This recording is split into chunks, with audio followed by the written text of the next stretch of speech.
Thank you, Mr. Chairman. First off, Director Comey, thank you so much for coming to North Dakota to address what I think is a critical problem in our state and across Indian country, and that is the lack of criminal justice support for Native populations. I think you saw there the dramatic increase in the amount of drug crime in particular, but also sexual assaults.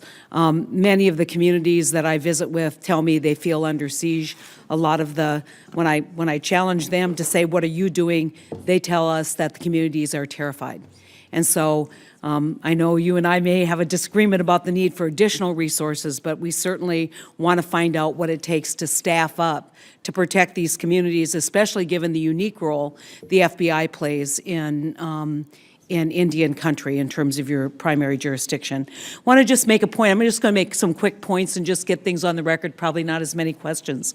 You know, one of the trends that I've seen, Director, with very many of the very high profile incidences of terror and mass shootings is a background history in domestic violence.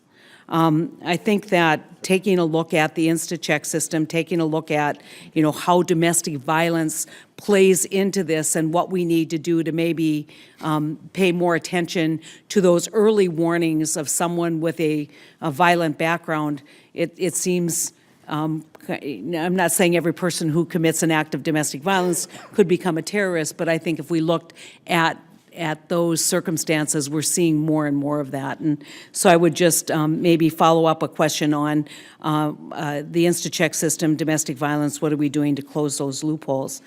Secretary Johnson, northern border, you weren't going to come here without getting a question on the northern border. Obviously very concerned about staffing. I appreciate your response to Senator Tester's question about the need to continue our collaboration with Canada.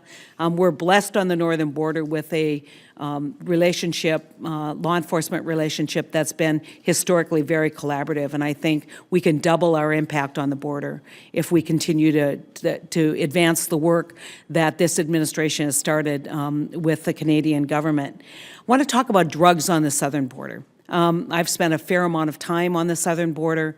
I think most of the ranchers down there would tell you now they aren't as concerned about trafficking in persons coming across the border, but they believe a great deal of drugs are coming across the border.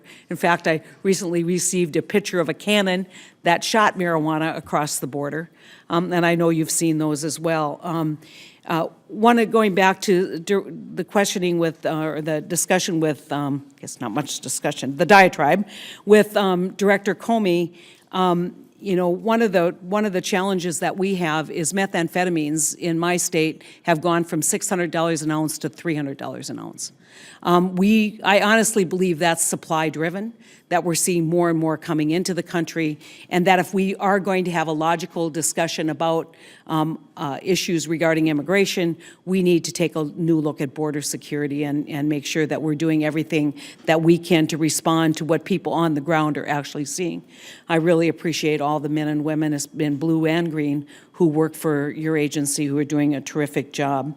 The final, and this will be a question, the final is the great work that you're doing in terms of outreach to communities that could potentially become radicalized. I think that's work that almost every community in our state, Minneapolis is obviously an area that you've done a great deal of work on, anti-radicalization. We have populations that move from Fargo, North Dakota, from Grand Forks, North Dakota to Minneapolis. How do we take that program more broadly? And as you said, I think very correctly, you aren't as concerned about radicalization.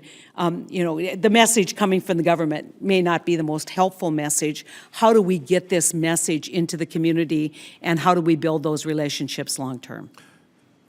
Well, first, if I personally don't make it to Fargo, others will from my department for this. Well, you're welcome in Fargo. You can visit the chipper. It's at the visitor center. Thank you. Senator, listen to your questioning. I think the immediate answer I have is it would be most important if community leaders could be encouraged to apply for some of our grants in the future for local-based countering violent extremism initiatives. It seems to me like a community like Fargo could probably benefit from something like that.